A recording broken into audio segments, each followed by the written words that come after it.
Takže čau, dneska se nacházíme v Konově a jak jsem říkal v minulém videu, a můžete vidět za mnou, Rapa Grill. Takže dneska bude recenze na Rapa Grill, mají tam vlastně svoje domácí burgery, nějaké omáčky, langoše, uvidíme, co všechno si vezmeme. No, nezbývá nic jiného, než si objednat, takže jdeme na to. Doufám, že tam nebude slyšet ten vítr, který fouká, takže my jsme si objednali, jídlo máme už v autě a je tam dost lidí, takže nebudeme otrávat, je tam i menší prostor a tady venku, jak můžete vidět, počasí není úplně nejlepší. Ještě otočku, prosím. No, vypadá, že bude pršet každou chvíli, takže my si to vezmeme do auta a najdeme nějaké pěkné místo, kde to sníme. Takže tak. Takže my se nacházíme doma, jak můžete vidět jinak. No, chtěli jsme to natočit tam, ale mají tam malé prostory a bylo tam dost lidí a nechtěli jsme to tam prostě rušit, takže jsme si to vzali do auta. Zašlo pršet, jak naschvál, takže v mikrofonu šlo slyšet jenom kap, kap, kap, takže to bylo na houby. Takže jsme se přesunuli dovnitř. No, už nějakou dobu to tady sice leží to jídlo, ale i tak podle mě bude luxusní. No, já bych, ať tady nezdržu, tak bych začal s tím úplně nejdůležitějším, co určitě tady sotva přežilo cestu, tak budou, tohle jsou jejich, nejsou to sice domácí hranolky, ale jsou to mraženky. Ale jsou to, jak se mu říká, spirálky, ne? Jo. Spirálky. No, ale co tam měli? Domácí tatarku. A nezapomněli na ní, takže to je bonus. Domácí barbecue, podle všeho. A teď to vypadá blbě, bez toho to dám zpátky. Takže to je ta porce, sice je menší, ale my jsme si vzali menší porci. Vzali jsme si menší, protože zase jsem chtěl jako ochutnat víc věcí. A to je vlastně ta jejich barbecue, ty kokos vypadá pěkně, taková úplně tekutá. A tatarka tež nevypadá špatně. Jako mohli na toho víc, ale jako to stačí. No, já bych začal tady tím. Ty kokos, uděláme food ASMR. To už jde strašně poznat, že už jsme tu chvilku jeli, ale i tak.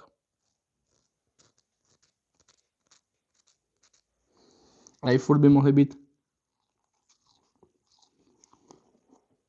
Ještě jsou to, ale počkat, oni jsou vlastně kořeněné, že ty spirálky jejich? Yeah. Já jsem právě myslel, že budou jako bez chuti, ale a byla třeba i křupava. A nic, musíme rychle, protože ostatní teď ještě to stydne. No. To je 100% domácí tatarka. To jako, to bez kecu, to úplně, čuchni si to úplně, že? Úplně tak čerstvě. Já nevím, proč si furt tomu čuchám, úplně zlozvý, to je hrozné. Tam docti.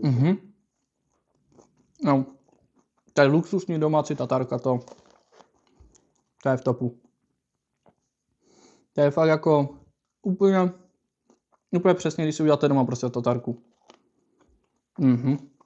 Klasicky, musím dát tady kameraman ochutnat, ať máme jeho názor. Takovou prcka jsem ti dal. Jo, ta tatarka to tahá. Že je úplně strašně, ale je fakt strašně dobrá. Ochutnáme to jich barbecue. A to jsem fakt zvedl, jestli to bude domácí, to už vidím. Ty kokos. To je prostě, barbecue vlastně, pro ty, co to neví, tak je to prostě kečup okořeněný. Doslova. Takovou pěknou jsem zrovna vytáhl. Jestli dáš close-up?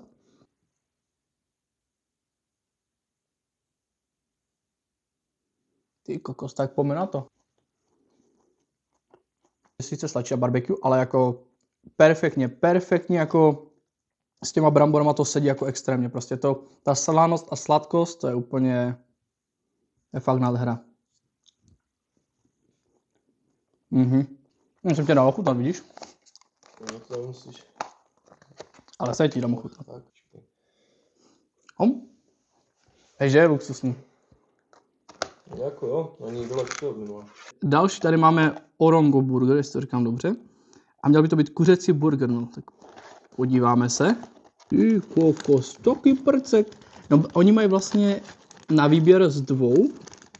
A buď máte vlastně malý burger, a ten je za 90 nebo 85 korun, myslím, a pak máte velkou vždycky verzi. Vy u každého burgeru vlastně můžete si vybrat, jestli chcete malý nebo velký. A tím, že děláme recenzi, tak jsme si vzali ty malé, protože ty velké prostě jsou fakt jako velké, takže proto. No. Že vlastně tu je koleslav, je tady okurka, to je asi rajča paprika, to nepoznám, to fakt nepoznám, ten strips, cibulka a to je vlastně, to je ten uhlík cheddarový, že? Jo. Ty kokos, no tak Korejdeme to. Jo. Tak, máme to vejpůl a...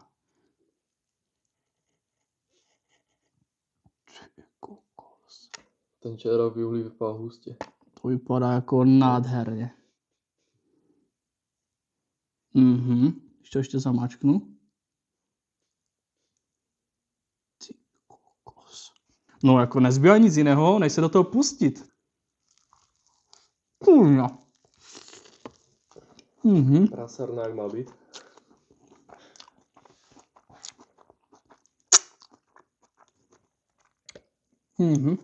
Chudám ten uhlík ještě bokem.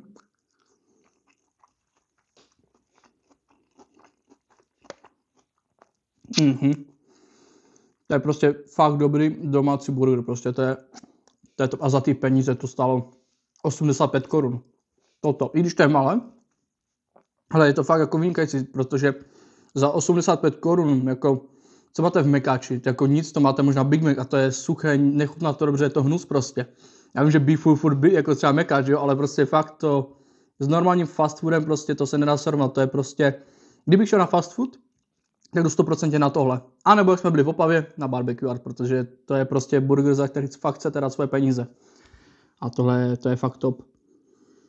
Ty kokos, ta houska, ona je taková naslava, to je něco jak brioška. Chuťově, ale nevypadá tak. Ale ty chutě v tam fakt tam ladí, to je prostě zase to dělá člověk, co prostě to dělá rád. To maso je úplně, jak bych to popsal, mám to jde, jak to popsal. To slyšíte, jo? Úplně křupavé, vysmažené fakt. Není sice třeba tak dokořeněné jak KFC, ale mě to absolutně nevadí, jako protože ty chutě tam prostě, jak je tam ta barbecue a potom to je asi tatarka, majonéza, nevím. Ten koleslav to prostě doplňou se ty chutě, takže vůbec mi to nevadí, že to není zas překořeněné, ale fakt jako vyvážené chutě luxus. Jinak to tam necháme, jo, tady. Co? Jinak to je prostě pravý burger, to je prostě burger, u toho se prostě sprasíte a je vám to úplně jedno. No, v minulém videu jsem udělal chybu, že vlastně jsem ohodnotil ty hranolky v Barbecue Artu, kde jsem dal 9 z 10 a pak jsem ten burger a pizza langoše neohodnotil. Takže teď bych to chtěl napravit, plus jsem to zapomněl o těch hranolek, ale to nevadí.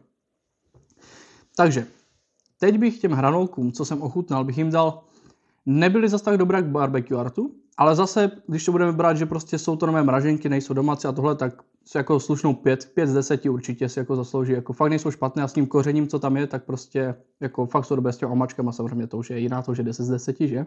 Omáčky 10, to se nemůžeme ani bavit.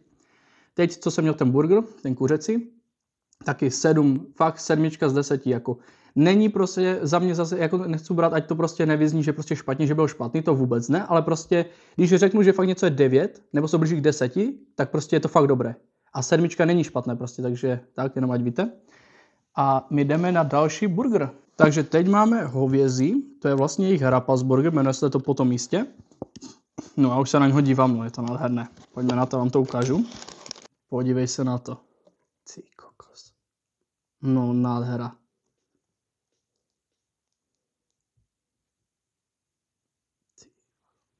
Fakt jako to je burger cena výkon. A tenhle burger, i když vypadá, že je malý, tak zase stál 95 korun nebo kolik. Takže jako za mě fakt nádhera. Úplně mi to tu teče ty šťávy po ruce. Tady můžeme vidět to maso, slaninu, cibulový kroužek, tam je barbecue.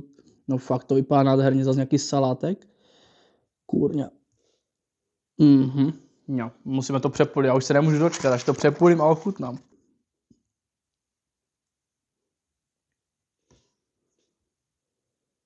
Ty kokos. Já už tam zase jenom nakukuju. Jsem si asi tuhle půlku, to znamená ta špejle. To je úplně nasáklé ta houska. No jdem na to, už to nebudu zdržovat.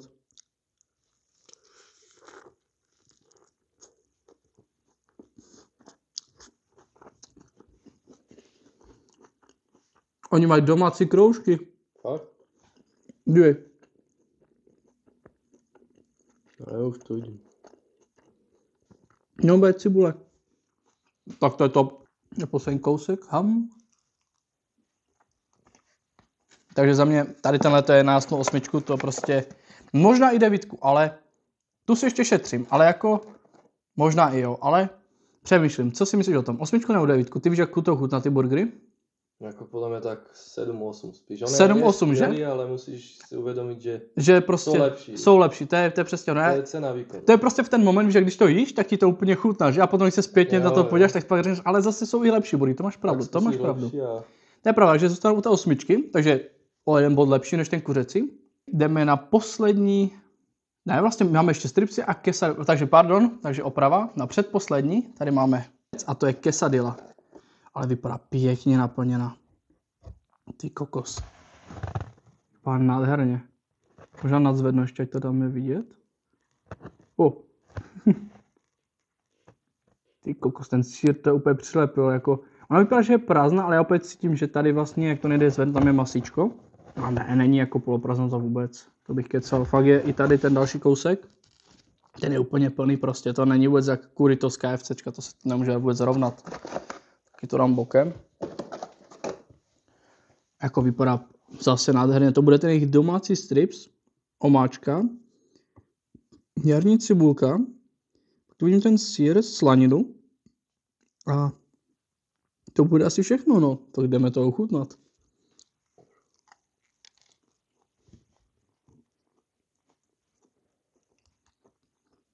To je kurito za všechny prachy tohle. To prostě, hej, já vím, že to zní zase všechny recenze, co děláme, zní jak placená propagace, je to nejlepší, prostě neřeknu kritiku, ale jak můžu kritizovat jídlo, které je prostě dobré? To prostě nejde. To prostě fakt jako nejde. Jako já vím, že to je trošku prasa, mě napadlo. To není suché, vůbec ne, jenom mě napadlo to zkusit ještě s tou domácí tatarkou. No mě zajímá, jak to bude chutnat.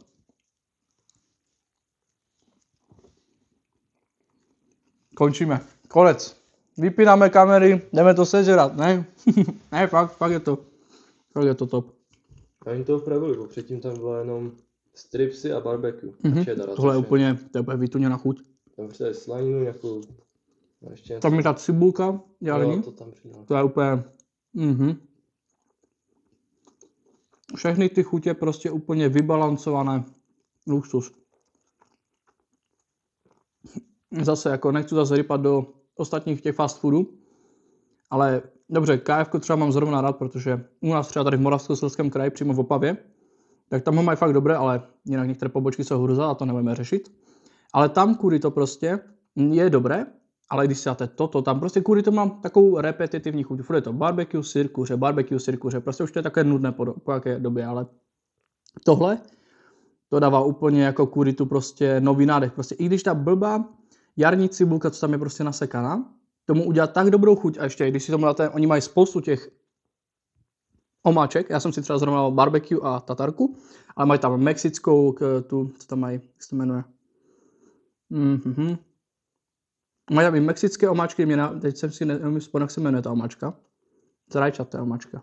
Salsa. Mají tam salsu. A když si dáte prostě s těma omáčkama, co tam mají, tak prostě to je úplně top. Říkám, není to suché, nepotřebujete k tomu omáčku, ale když si dáte, máte pokaždé v puse jinou chuť. A já už přestanu kecat a jdu jíst. No. Tohle zas prostě mě úplně... Já jsem to nikdy neměl, takže mě to právě teď dostalo úplně. A zase to posunuje hranici v bodech. Ano, jsou lepší quesady a takhle, ale tu, co jsme měli na tomhle kanále v tenhle moment, dostává první místo a dal bych jí silných 8,5 bodů. 9 nedám, protože můžeme být vždycky lepší a nechci, aby to zase přepal, ale 8,5 ze mě prostě sedí k tomu a je to fakt jako... Takže nás čeká poslední jídlo a já jsem si teď všiml, že máme 2 barbecue, i když já jsem si objednal jen jednu. Možná byla k těm stripsům, jsem si to nečetl, no nevadí. Dám bokem. Tak zase toto vypadá jako prostě obyčejné stripsy, co jako, no pozor, za prvé, už můžete vidět, sice jsou takové pidi-midi, ale jsou to domácí stripsy, to hned už jako to je jasné. A samozřejmě sound test. Měly by být kořeněné, myslím, jako, že už přímo v tom těstě. Tak a jak říká kamera, měly by být už okořeněné, protože už vypadá vlastně jak KFC strips. I když jsou také malé pidi-midi, oni stáli ale strašně málo. Kolik stáli? 60? No, oni stáli 60 korun za 1, 2, 3, 4, 5, 6, 7, 8, 9. Počítám dobře? 3, 6, ano, 9 kousků. To je nádhera. A já už úplně, ty kokos, to je úplně voní. Čuchni si k tomu. Že to úplně? Ty kokos. Já ho první ochutnám bez té omáčky, bo chci jako celkově jak ta chuť prostě toho stripsu samotné. Takže jdeme na to.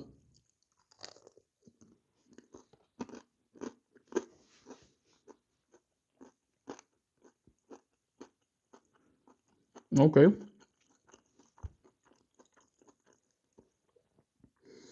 Mě poprvé dostalo, že ten strips, když tady už sedí nějakou dobu, tak oni prostě suché nejsou, to ne, ale jsou křupavé, to mě právě dostalo, můžete za mě, to mě právě dostalo, že oni jsou zase křupavé, i když vypadají, že nejsou, to jako fakt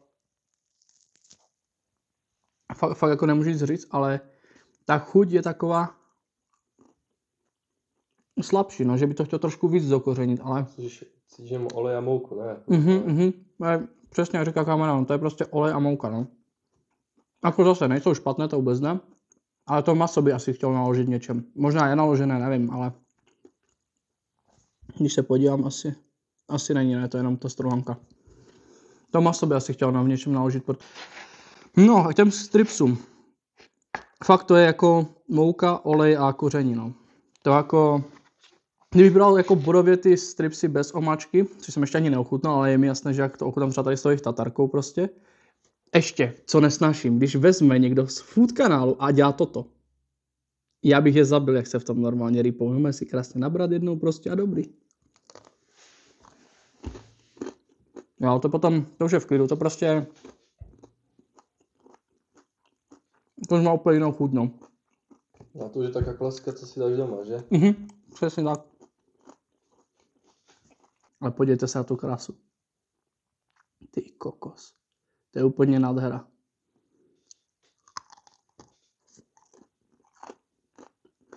No, já jsem to tady ještě jednou vyskládal, protože jsem chtěl, ať to, když to je takzvaně food jakoby scam, kamarád, vem to jenom takhle, vem to za mě, ať to jde vidět, že tohle vypadá pěkně, a když to otočíš tady z mojí strany, tak jsme vás trošku skemnuli, ale tohle je prostě, to je život. Tady tak pěkně a potom to tady myslím na to jedno. No, takže to je všechno, co jsme ochutnali dneska. Za mě rapas, ještě vlastně ne, počkat. Již, toto je všechno, co jsme dneska ochutnali. Nevím, jestli jsem ohodnotil ty stripsy, vlastně neohodnotil a já bych jim dal, zase jako neberte to, není to zase nic jako osobního, nic takového, ale chtěl by to doladit ještě tu chuť, takže takových 5 z 10. Ono to zní fakt blbě, ale fakt jako to je mouka a koření, no, jako, říkám, stačí, aby trošku toho kuře prostě vyladili, nějak ho naložili a bude to lepší. Hranolky jsme nevzali normální, protože mají nové mraženky, viděli jsme, že mají tak jsme vzali radši crinkle fries, či jak se to jmenuje. Burgery za mě, jako bezkonkurenční cena, bezkonkurenční to. Rapas je prostě výhodou, že tam je cena výkon prostě u tohohle. Když si chcete fakt najít za malé peníze, samozřejmě pro někoho to může být větší peníze, nemůže si ho dovolit takhle, ale fakt kdybyste si chtěli radost jednou za měsíc třeba, tak zajít si na Rapas Burger 100% doporučuji, dávám link do popisku, kde to najdete, tam máte otevírací dobu, všechno. A ještě doporučím, jestli si chcete udělat větší objednávku jako my, tak je lepší pro ně, když jim zavoláte telefonicky, protože oni vlastně tím, že dělají všechno domácí, tak to mají časově vytížené. Takže tak. Za mě Rapas jako celková známka restauraci bych dal 7 z 10. Je to prostě fakt cena výkon restaurace. A určitě se tam zase někdy vrátíme a třeba ty stripsy budou lepší než teď. To bylo všechno pro dnešní video. Příští video nejspíš bude o V3, takže se máte na co těšit, takže to bude zase burgery, ale pokud máte nějaký tip na restauraci, burgerárnu, food truck, ať je to cokoliv, napište nám to do komentářů a my se tam zastavíme. Samozřejmě jenom v Moravskoslezském kraji. Nejedu nikde do Prahy, na to zapomeňte. To možná někdy v budoucnu, takže to je pro dnešní video vše. Doufám, že máte krásný den a čau.